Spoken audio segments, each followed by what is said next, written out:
Hello, how are you? Welcome to this third video of the series Perception Change of Reality. On the second video, as you know, I was explaining the development of consciousness until I got to what I call identity or soul. Well, I know many questions and doubts may come up, and in fact, they have. So I'm going to do a summary of the general ideas before I move on so that things are clear. Especially, I'd like you to have clear what I want to communicate. The only thing I want to transmit since I started Change of Reality is that this is not a method. It's not a theory. It's not a summary of other things. It's a perception. In fact, I reached this perception myself when I gave up all the other methods. Doesn't mean that people have to give up everything to get this perception.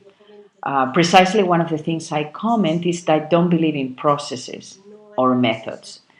There might be processes, but any method implies an intention. And when we understand what the room or the play means, what the belief system means, we will realize that any method we think here doesn't take you out of the play. I'm not saying that I have the answer to find the way out. I'm trying to transmit a perception. There are more videos that I'm going to make in which I will explain this, but you will understand it independently of what I say. Sometimes I may sound repetitive, but the perception I want to communicate when I speak sometimes sounds meaningless because I have to use words, I have to use terminology. And as we know, language puts boundaries. And it's dangerous because we're limited by language. That's why when I use these words, I stress what they mean to me, what I want to communicate. When I use a form, a terminology, I'm asking you to transcend it at the same time. Well, independently of what we are understanding now, Change of Reality tries to give you a perception outside of this reality. So even though it's written, even if it may seem similar to something, even if someone wants to interpret it, even if it might resonate with other things you've heard before, I'm inviting you to transcend everything. So that's why I say the first step is unlearning. I don't like to talk about steps because it sounds like a method, but it's a way of speaking. We have to unlearn, to forget, abandon anything, and try to listen to this to see what it means to you, what it tells you. Just that. Change of reality is not for everyone. It's not popular at all. And when I say this, I mean it. It's not because I want it to be something exclusive and I want to leave certain people outside of these. No, it's just that I understand that my perception of the play is that it is maintained, sustained by a high percentage of people, of characters within the play. So a perception outside of the play is not within the reach of most of the characters at the same time. I stress this, at the same time, because then the play would be over. There wouldn't be a play, and this is impossible because this is consciousness focusing on this instant, on this moment in which I'm talking and you're listening.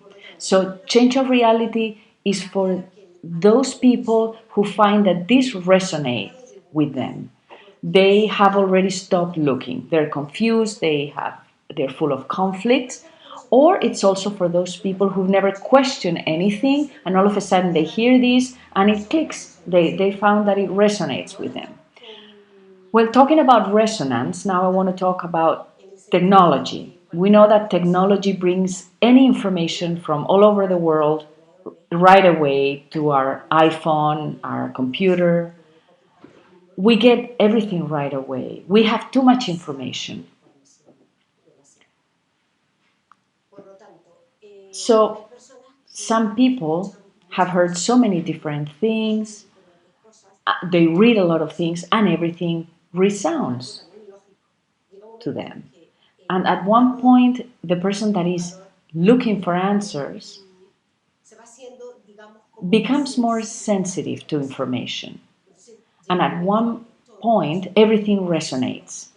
Everything sounds true because everything is logical within the play. Everything is true within the play. So that's why there's more conflict because this person doesn't find a way out, doesn't find what he or she is looking for, and at one point gets tired and gives up. That's what I find the finder, the person that wants to find, that stop questioning things. I mean, there's a first question. You need a question to start looking. But what the important thing is that you're accumulating experiences. Every question has an answer. Maybe we don't get the answer right away, but it doesn't matter. But if we start questioning, we will continue to do it and we will get more and more answers. And we will get methods and ways and tools to find the question, to find the answer. And when we find it, another question pops up. And that's how it goes on. Then I was talking about how something may resonate with you. Let's forget about this because this is also within the room. Everything that resonates with you is within the room. We'll see why, and I'll try to explain it in this video. It's within the identity. We are all part of this identity. We are all one. And that's the identity. And I'm inviting you to step out of that one. So this may sound familiar to you. This may sound true to you, but it doesn't mean that it's true. I'm just trying to communicate a perception. Because if I've had it, any other human being can have it. I know not all of us can have it at the same time. So let's not insist on others getting it. Each person is in his or her right moment, and he or she will understand what he or she is ready to understand. It doesn't mean that if they understand what I'm saying, uh, people in their family or group of friends also have to understand it. This is not a study about human evolution or about why we're here. On the contrary, this doesn't mean that everything you know is not true. Within the play, anything you can prove is true. It's going to sound as true.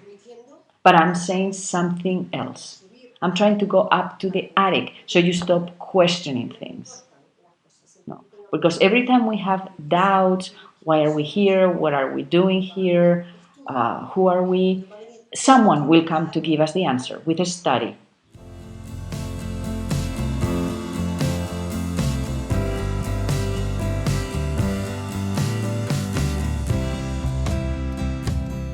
Perception implies eliminating the question and the answer.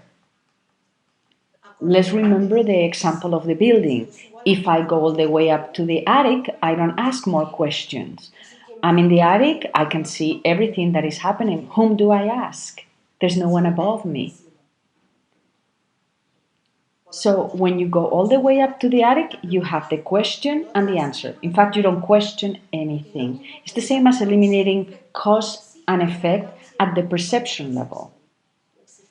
This is something important.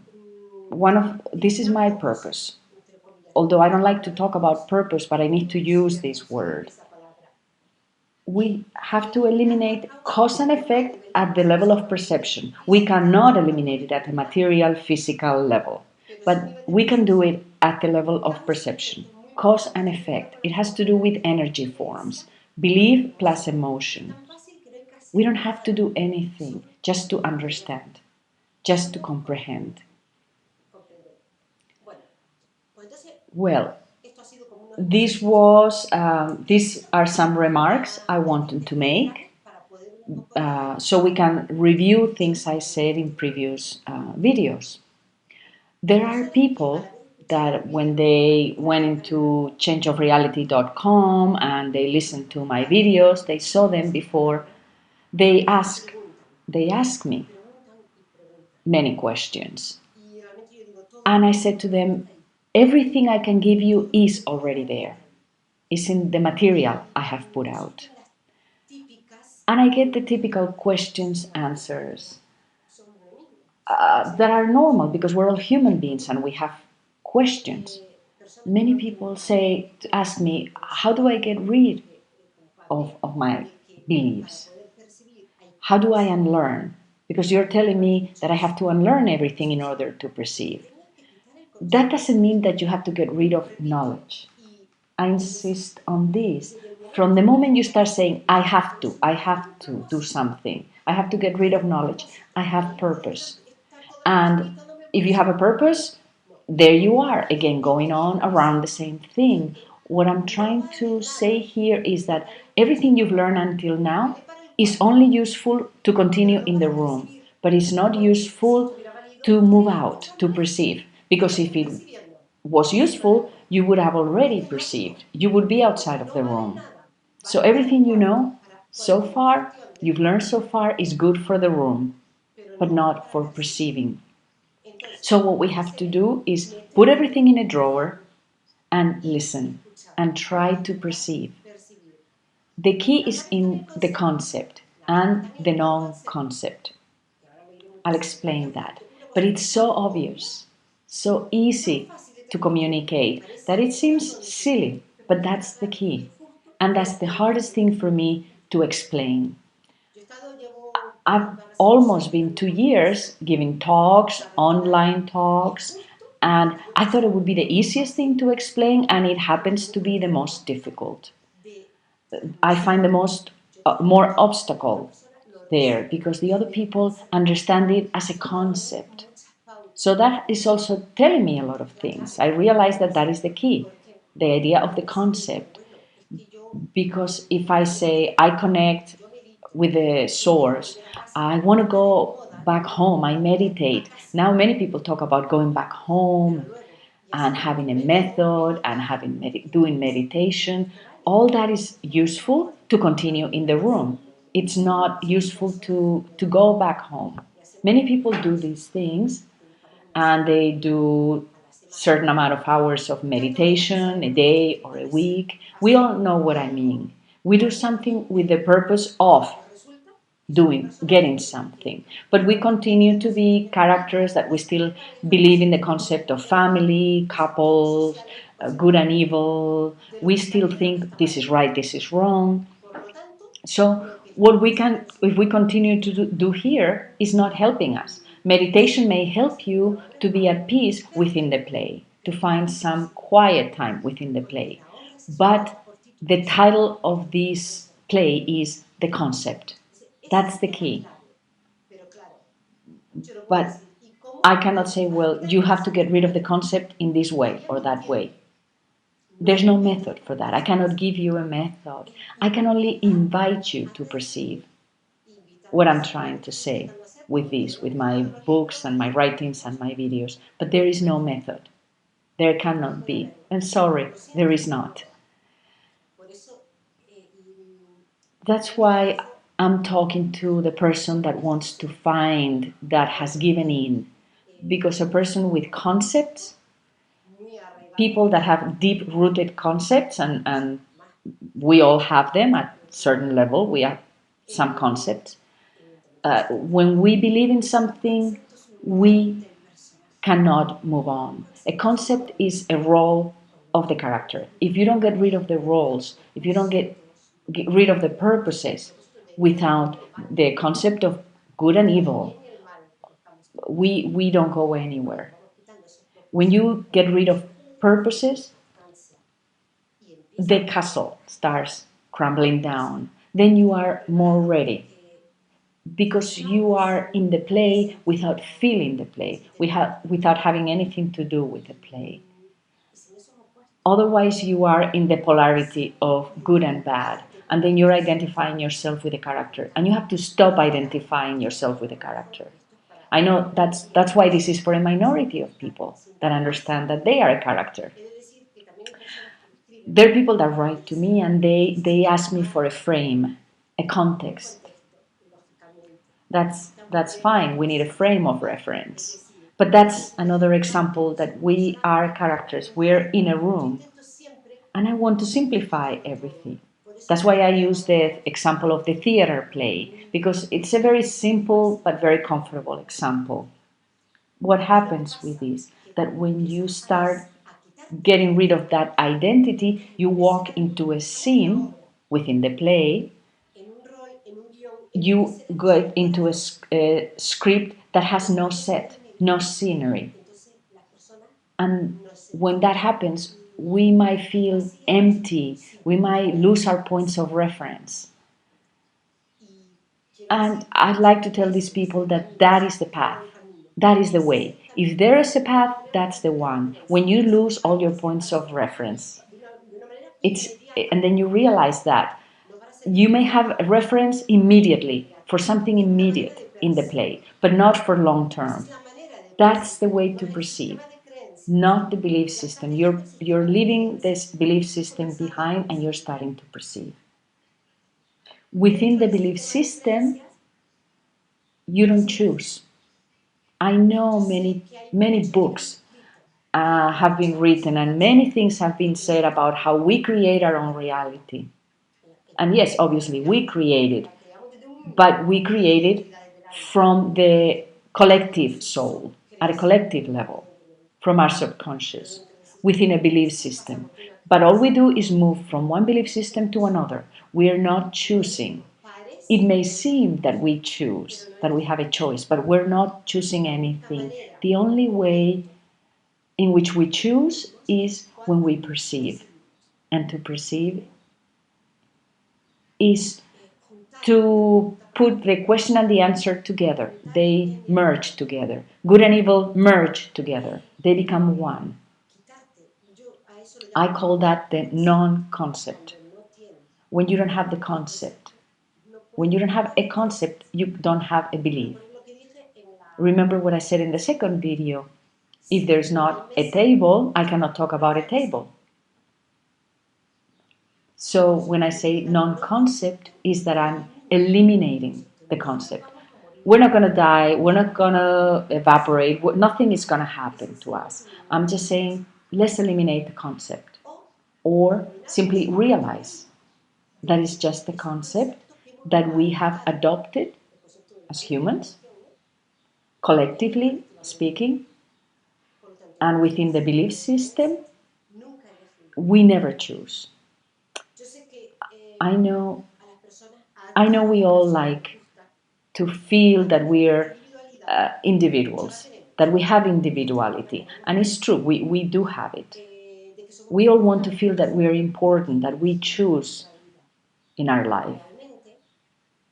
But truthfully, yeah, we can change a belief for another. But when I talk about energy form, which is belief plus emotion, that means we're changing a balloon for another, a belief for another. And that's dangerous. And the people that have been struggling all their life, no. People that have been thinking, I create my reality, I can control my life, they're exhausted of doing that because they have not eliminated the concept. And eliminating the concept means you perceive.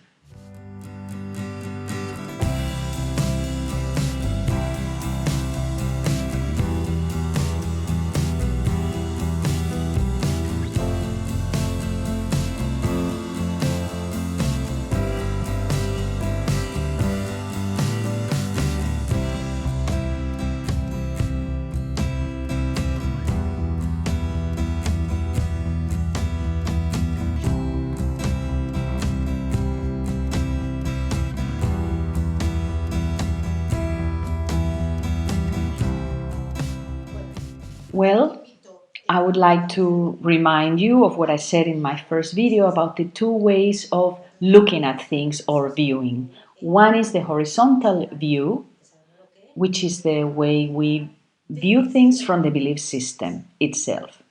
It's accumulation of experiences and we stay in the play. That's the view all of us have. And the view of the soul or identity when it looks at itself in the mirror. Then there's the other view, which is vertical, which is the view of perception, which eliminates the belief system.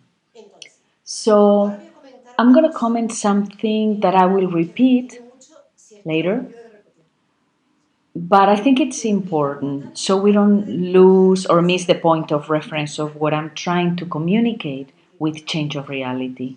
There are two things. Let's consider there are two things to have in mind. One is the character of the play, which is me, you, all of us, with our names and last names. And another thing is consciousness, perception.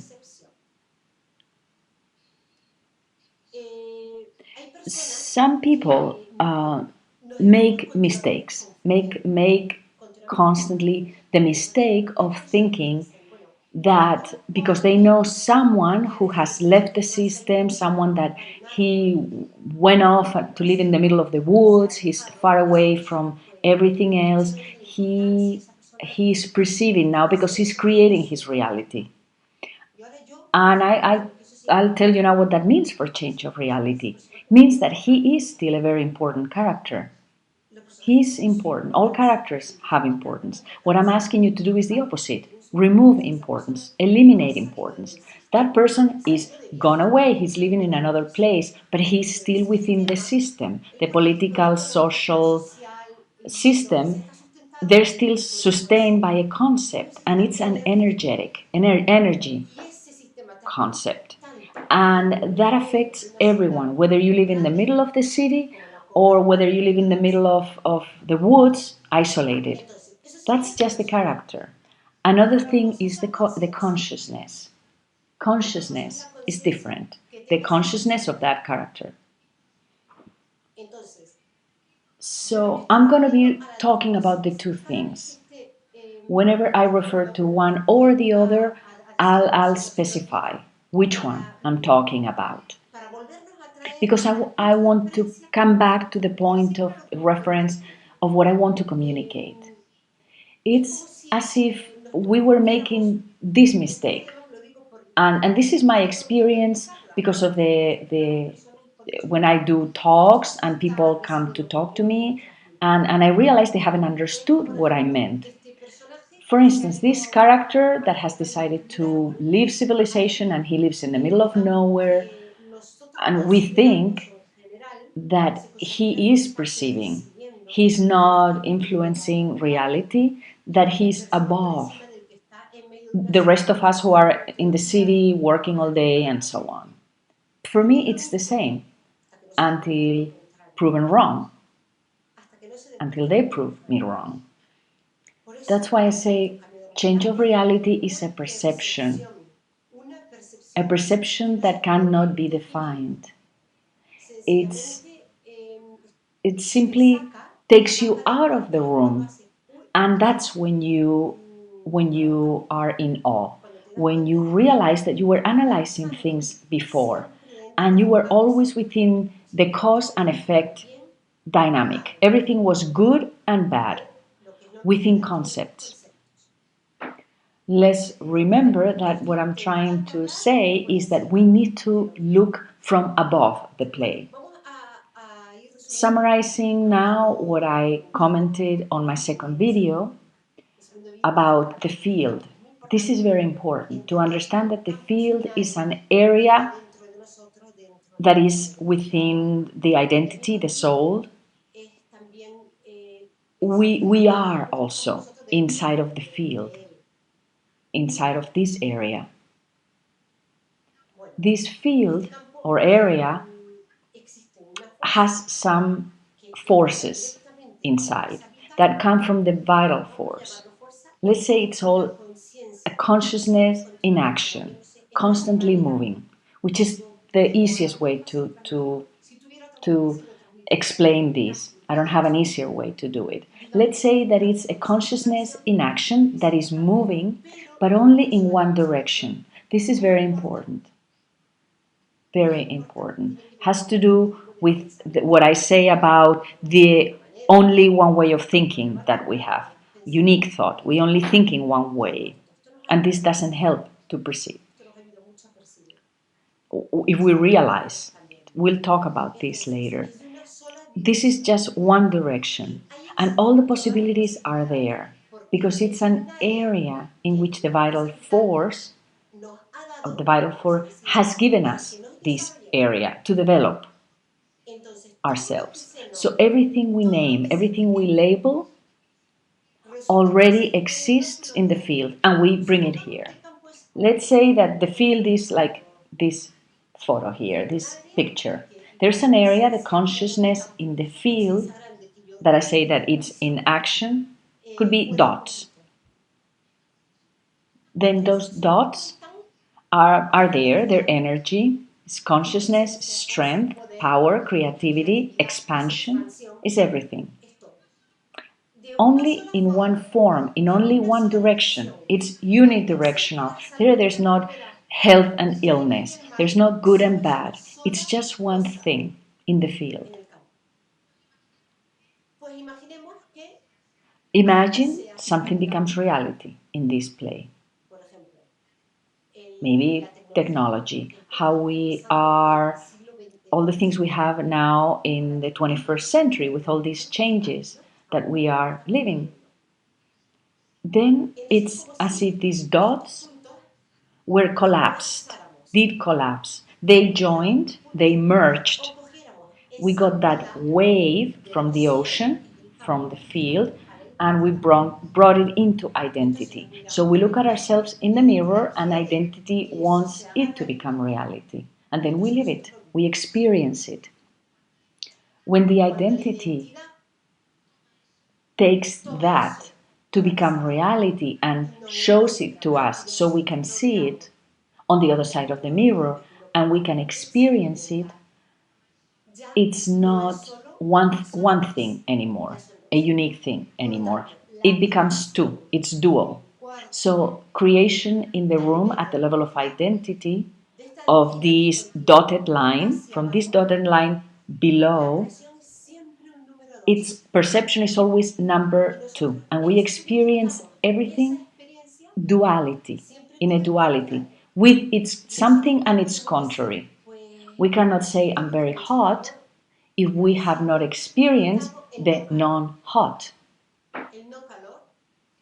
We're always experiencing or describing something according its opposite.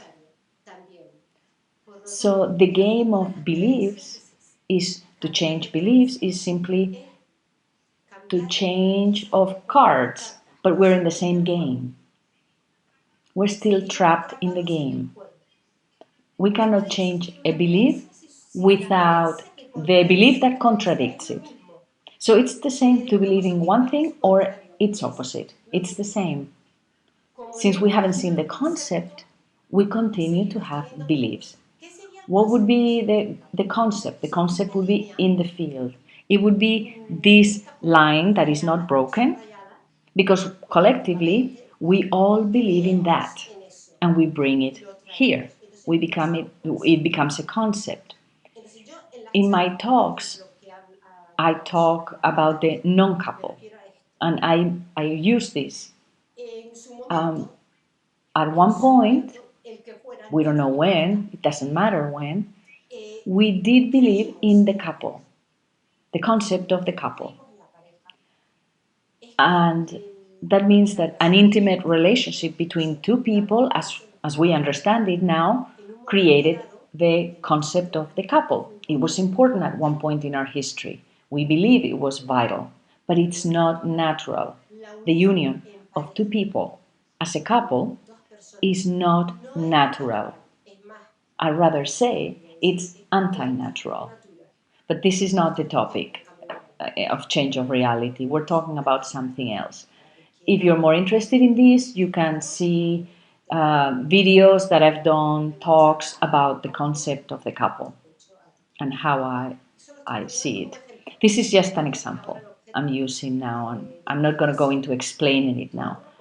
But at one point in our history, we didn't have the concept of couple. We related to each other in a different way.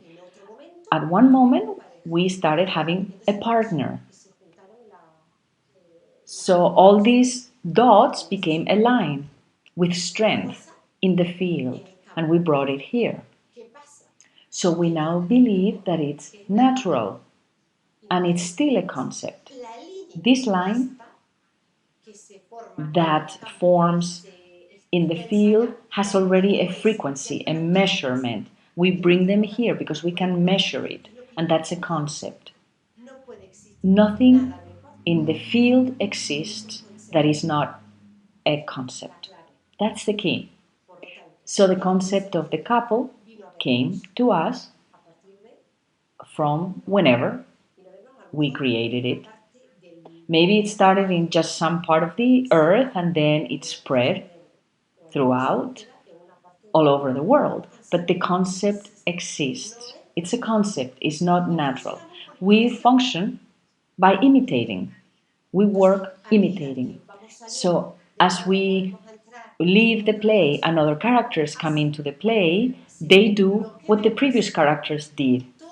Everything is imitation. When we understand that there is no cause and effect, let's not ask why.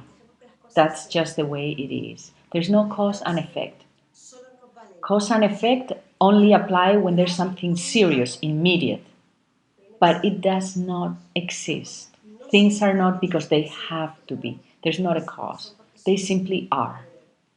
When we understand this and that everything functions, everything works by imitation, not because there is a cause, we will understand a lot. The system starts falling apart. But each individual has to do this because as a mass, as a group, we cannot do it. This cannot happen.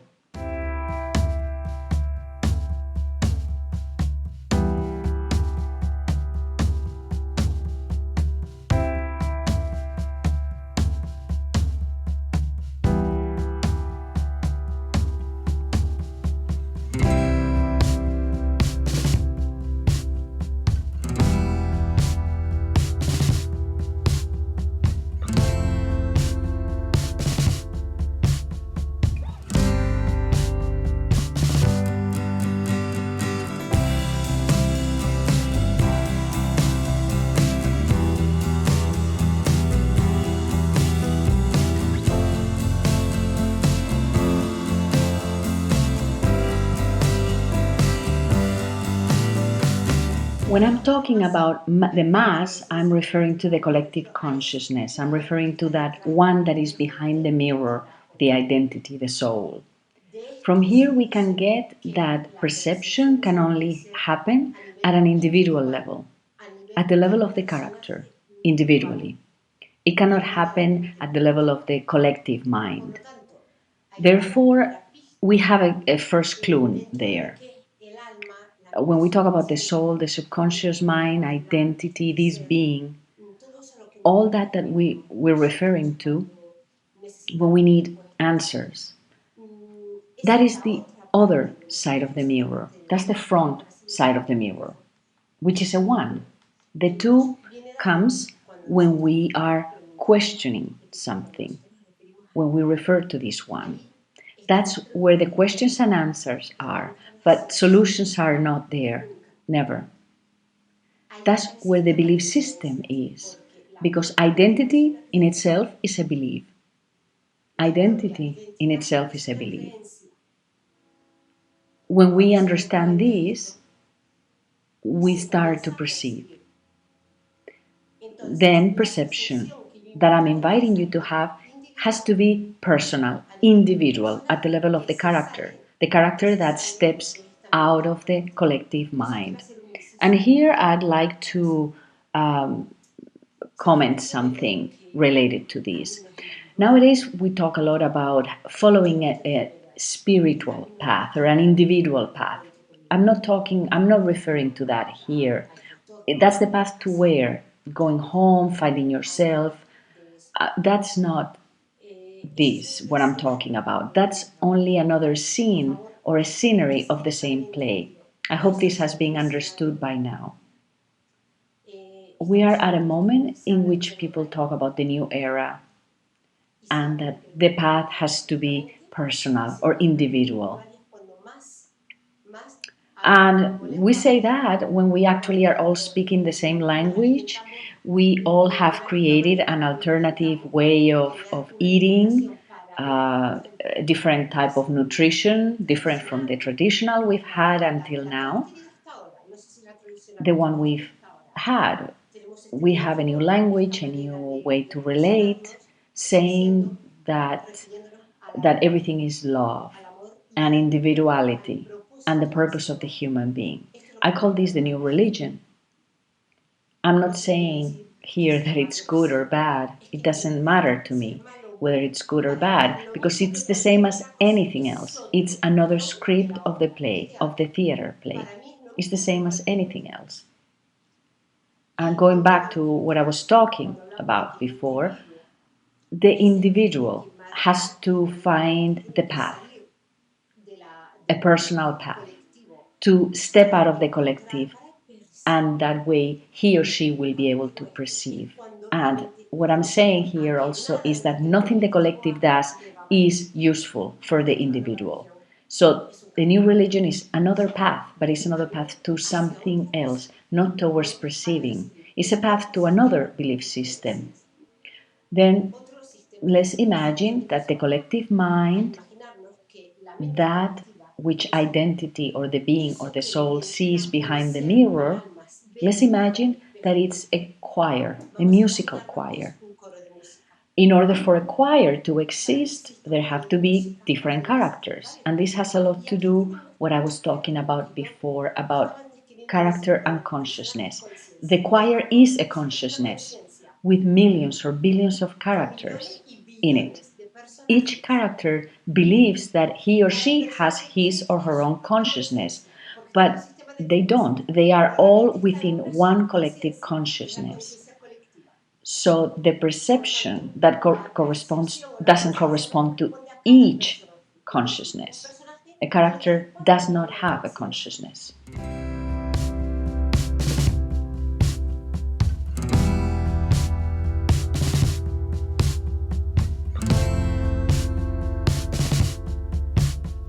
If we don't understand this now, you will understand it later. Not because I'm going to explain it better, but because it will be very, very obvious. What I mean now is that each character doesn't have to do a path where, or follow a path, and much less at the same time as others. No. The character that starts to perceive understands what he or she has to do. When you mark an objective, a change, an objective, or a goal, it's another scene for the play. Maybe better than the previous set of the play, but it's another set. It's like creating a dream within the dream. It's valid? Yes. It's useful? Yes, here we all are. After one dream and another and another. But I'm inviting you to understand it, to get out of this dream. The dream is not useful. The dream will not get us anywhere. And especially when you say that you can prove something, you're even more caught in the play. And when you say you can prove it scientifically, you're even more trapped in the play. You have no choice. It's not that you don't want to be there. You are trapped in the belief system.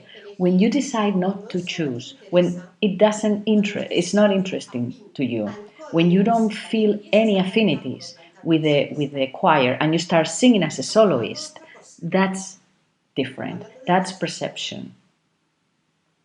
The musical choir is a collective consciousness, is a concept, is the concept of the play. The conductor of the orchestra or the choir makes you feel like an individual. The conductor would be like the soul.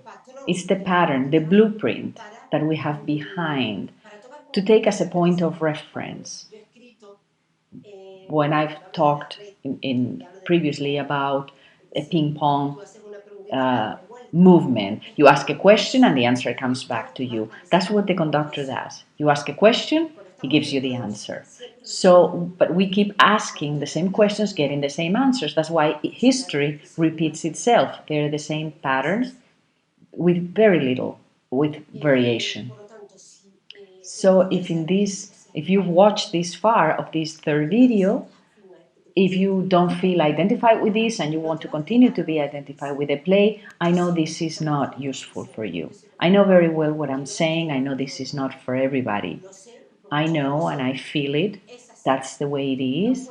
This cannot be for everyone. Because I've noticed, I've seen that people that say to me that they like what I say in Change of Reality, but then they go out and they're following the news. They're interested in what's happening out there. I don't know if I'm making myself clear. I'm not criticizing anyone. It's simply that they are deceiving themselves, but we people deceive ourselves. What are we looking for? What are they looking for? I know what I am looking for, what I want to say. I don't know what the others want. I cannot know. I communicate my perception. This is not a counseling service in which people can come to solve their problems. On the contrary. But when you perceive, you stop asking questions. It has a lot to do with what I mentioned before, cause and effect. When you start perceiving, evidently, there is not a cause. You go back to the example of the building. If I'm climbing up the stairs, I'm going to the attic, should I stop on the first floor to someone there what is the cause of the black smoke? No, no, I'm not watching the news. I don't care about that. There is not a cause. I realize that everything is the same, that black smoke is there because we people ask and because we need an answer. We need for the script to continue and the play to go on within the concepts of good and bad, good and evil, always. When you stop being curious and you're not motivated to keep searching in that direction, then you can climb up to the attic. But let's not deceive ourselves. Whoever wants to understand it, well, you know, this is the way it is. It's the same to me. I try to transmit almost something that is very, very difficult, almost impossible to transmit. In fact, I often get asked this question: can we live in pure consciousness? Can we bring pure consciousness here and then we can live in it without opposites? If we write down this sentence, we can dissect it and analyze it and see that the person that is asking this, and it's not one person, many people ask this question: what does this person understand as consciousness? And what is purity? That's the big question. Here we are giving ourselves away. We are giving away the fact that we continue to be in the play of good and evil, and we believe that the human being is now living in the evil, that the human being is bad and kills other human beings, and we are living in sin, but in fact we are gods, gods that are sinning. So, how do we move to the side of goodness? Well, that implies that we don't want to get out of the play, that we want to continue on the play, but instead of in bad, in good, doing good. But we're still there, wanting to look for a consciousness, a pure consciousness, and then you will find a scenery that brings you that. Then you'll find teachers, you'll find a lot of literature about that. Let's remember that the title of the play in which we live now is Good and Evil. When we understand this, we will realize that if we want to continue to choose purity against impurity, we're just going to continue to repeat patterns, patterns of purity and impurity. You're going to find both. If you focus on purity, you will also find impurity in the same play. When you define one, you define the other. You'll find both. not only at this moment, but always, in any time, at any time in history, because that means you haven't understood. You don't have to understand it. In fact, let's look at this. When we're a choir, in the choir, we don't understand. We will only understand when we are a soloist. I know it's difficult. I know it's difficult for me to explain the difference between the character and the consciousness. Here I am, me, my circumstances, my name, things that have happened to me, and my consciousness. I can be a consciousness with several characters. In fact, that's the way it is. Millions of characters. That's why we're a mass. Otherwise, the consciousness could not be sustained. Another thing is that I am a character with my name, my last name, with what I have been, with what I am, but with a unique perception.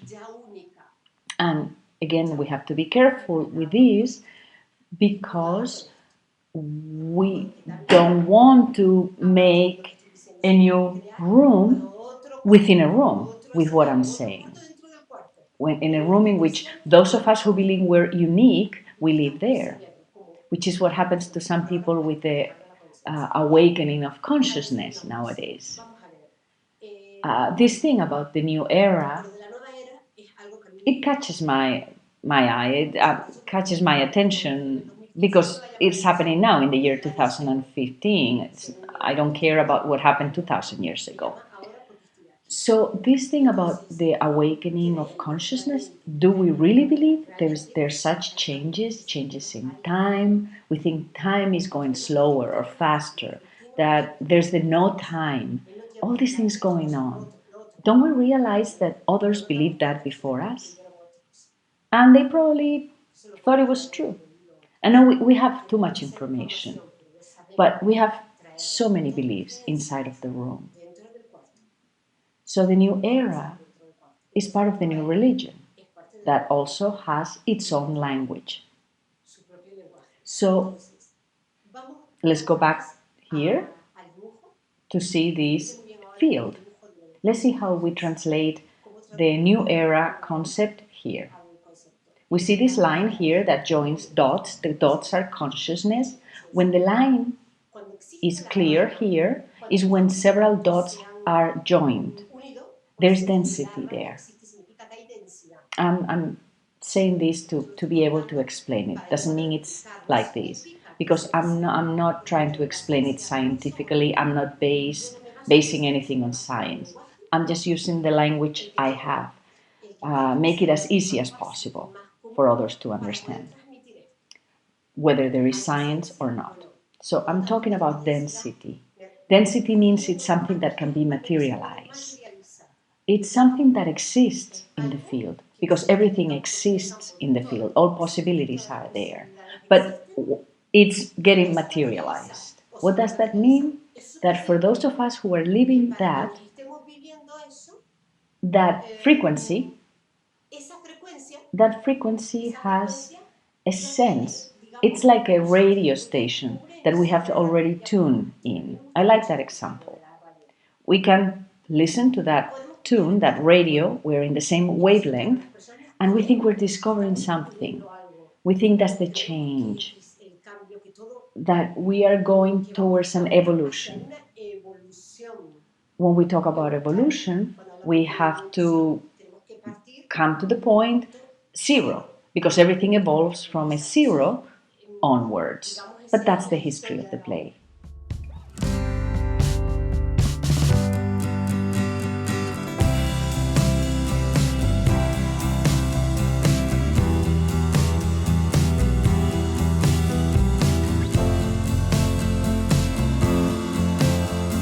In order to have evolution, we have to have a concept of good and evil. So I go from point zero to go to another point in which I'm going to be better. So what does evolution mean? Means to go from worse to better.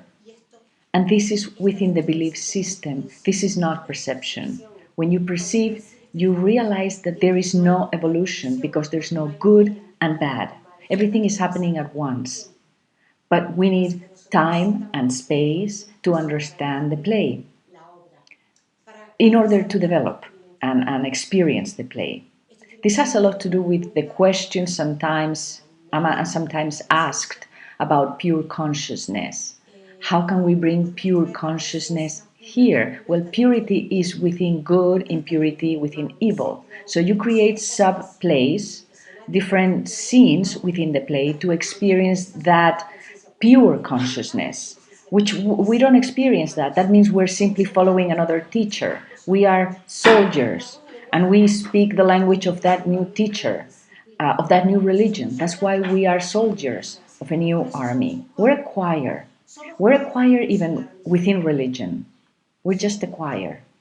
We're billions of characters with one consciousness.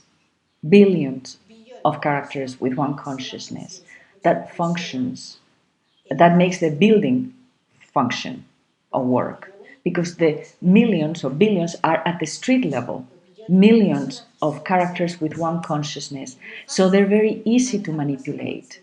No matter how many characters are there, it's so easy that that's the story of the play. When you move up, you are a character because it's you with your own perception. And that's only when you realize this, when you perceive.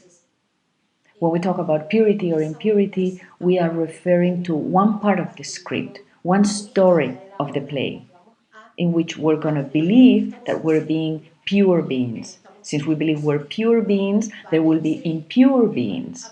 So there will be acts in the play that will have to exist so we are pure. Those acts may have happened in the past or may happen in the future. Doesn't matter. Or maybe right now. Because the human being always thinks that he or she is right at the moment that he or she is alive. Man in the first century after Christ thought he knew the truth. Through his religion, through whatever he used to read reality at that time, he thought that was the right way to do things. And now we think that the certainty, that the new era is the path, that the frequency of love is the path. But that is just another set in the play.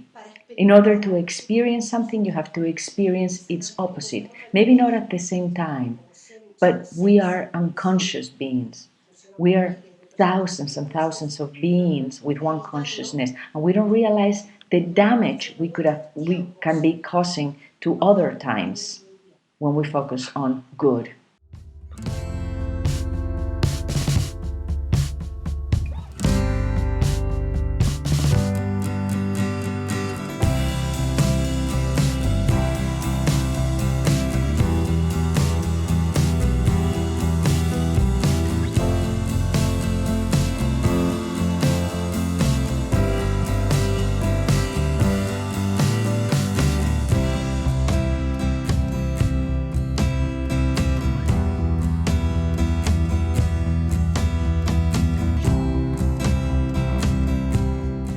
We're doing this at the same time. We are experiencing bad at the same time we're experiencing good.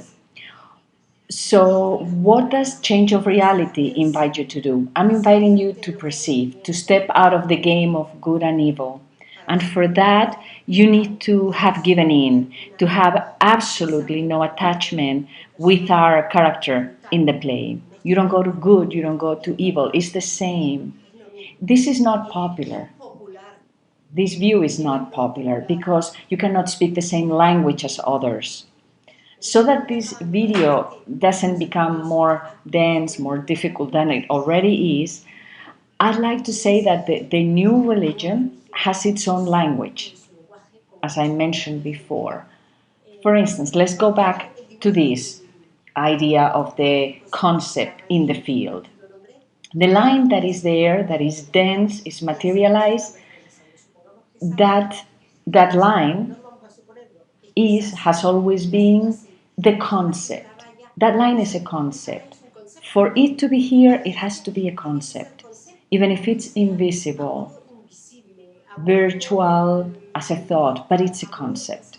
Let's think that line is the concept of family, because family is a concept, the same as God, as good, as bad. It's a concept. So now many people say that the concept of the family and it's quite obvious, is falling apart, is disintegrated. The concept of family, of union among people due to family ties or because of family ties, that concept of mother, son, grandfather, sister in law, cousin, family, it's falling apart. Why?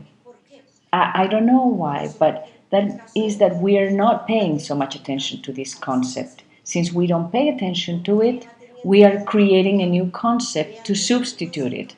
I mentioned this in the previous video because we humans don't cannot live with a vacuum, an empty a void in our brain.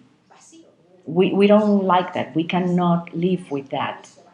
We need to relate to people with words. We need to put labels to everything. This person cannot just be another person. We put labels to that person.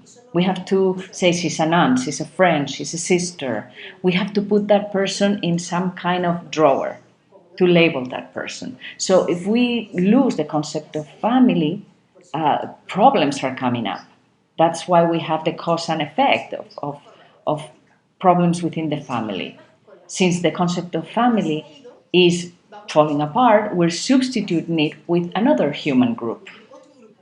And now with this new religion says that instead of the family, we are related to each other because we're in the same wavelength, we believe the same things, and we feel like that with other human beings. We relate like that now, obviously. But we don't realize that it's simply another group in which I'm in sync with you. But it's just another language. It's another set within the play. It's like we picked up the stuff and we moved to another scenery of the play, another set, thinking that we are moving ahead and leaving the concept of family behind. And we say we don't like the concept of family. It's hurting us. It's past. And we think this new way of life is better. I'm not saying this is good or bad. I think some people have great family relations. But there are more and more families that don't fit in that concept because it doesn't exist anymore. And those that are trying to hold on to that are suffering. And here we have the concept, again, going back to the choir, the general problems. We all suffer the same problems.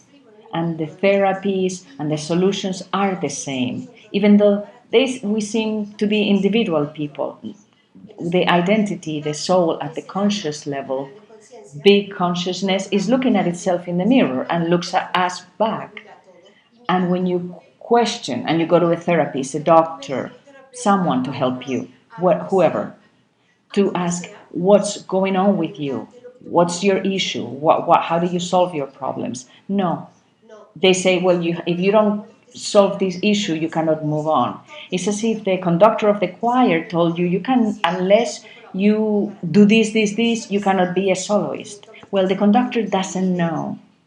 If he knew, the director knew, he would be the soloist. But he is inside.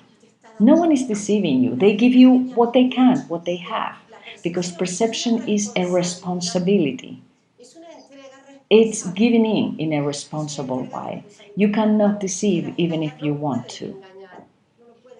The director or conductor cannot deceive. He doesn't have the tools, he just gives what he has. So he says, well, let's create a method to solve these problems. And now you see all the problems you have with the traditional medicine is being left behind, and now we're talking about alternative medicine. It's good if it solves your problem, but it's not the solution. You are just looking at yourself in the mirror. You thought you had a problem, you look for a cause, you find the cause. Since you found the cause, now you say, okay, now I know the cause, now I can solve the situation. But you're within a balloon. You are in the energy of belief plus emotion. You think you burst this balloon and you found the solution and you're free. But then you'll move on to another balloon. And it's another belief, other electromagnetic system. It's a language that wants to live, to move on. You substitute one language for another. When you don't perceive, you just substitute One belief for another. Both are invisible, but we have just another belief. So we look for causes for our problems. The conductors of the orchestra give you the solution. They're like the people on the first floor of the building. We're just creating another system. It's what I say in a seminar that I did 3 years ago, that it was called The Nature of Reality. It's the danger of continue to be unconscious because we are creating a city on a bridge. We're trying to move from one side of the river to the other, thinking we're evolving, moving to the other side of the river, but we are just staying stagnated on the bridge, creating another reality there. It's like we came up with a vaccine, we found out a vaccine for a virus, and we were so happy because we eradicated that illness, but another illness will come. And we cannot celebrate that victory because we're always looking for the cause. That's the theme, the plot of the play. That's what gives life to the characters and consciousness. Let's remember that the soul or the identity, the consciousness, does everything possible to live. It wants to look at itself in the mirror because it's a dilemma of another consciousness that wants to identify itself but cannot do it because the action is inherent to the play. So we are the result of that lack of balance. So the soul consciousness will do anything possible so you remain there. So if you ask questions and you're looking for causes, you will get the answers. They'll come to you now or whenever. But when you get the answer, you have created a circle, a balloon, and all the other balloons will come to you. And that's the history of humankind. That's what I call the initiation to identity. That's not the way. It's the opposite. Change of reality is inviting you not to identify yourself with purposes or problems or therapies, solutions, work, causes, nothing. Things just are, and we should let them be. Let's not observe them. From the moment that you're questioning, you're looking within good and evil. So you need to give in and need to have responsibility. And you really need to want to open up and get rid of the character's custom, the disguise we wear as characters. Well, in the fourth video, I will develop this a little bit more because I understand that what I'm saying is quite tough, it's dense, especially for those who are new to this. Actually, one of my mottos is that in change of reality, you don't have to do anything. You just have to understand everything. Understand that everything is just one thing. And you have to be careful because that one thing can also lead you to a trap. I've seen it. Uh, People creating new rooms, new scenes, new plays. But that's not the way. From the moment we remove an energy form and replace it with another, because we have not removed the cause and we don't understand that things happen because of imitation, we won't get out of this. The point of reference is not science, it's imitation. When the concept of family disintegrates completely and falls apart, which it will, there will be no problems with parents. If there is not the concept of father or mother as we understand it now, there will not be any conflicts with them. So no one can come and tell you, you have to work on these issues with your mother or with your father. All these stories that we have that we like, because it gives us solutions to problems that we have had. Because although consciousness doesn't change, characters don't. It's just repeating itself. The same it was 2000 years ago or at the time of the dinosaurs. The consciousness remains the same, and we keep going round and around as characters. But at least let's start to enjoy perception, to perceive and enjoy it. The path is not suffering. There's no path because we don't have to go anywhere. There's no purpose because there's nothing that needs to be done. just perception. Perception without judgment. As much as we can, because of course, as long as we're here as characters, we will have judgment, always. No matter even if we don't say anything, even if we don't express any idea, even if we don't utter a sound, we're always judging. It's impossible to be here without judgment. Impossible. Because the play itself, the soul, the identity, is a belief plus an emotion. If it's a belief, there is judgment. I believe in this and I don't believe in the opposite. So you're judging already. So what I'm doing is reducing the emotion. We have to reduce the belief and the emotion. And when we do that, everything starts to merge. It all comes to be the same. Once we realize that everything, absolutely everything, is the same, we will be shocked. Uh, you probably will be speechless. Silence is the most natural reaction to this when you start getting it. We are overwhelmed when we truly understand. Once we realize, we go in silence. We'll see this in the fourth video.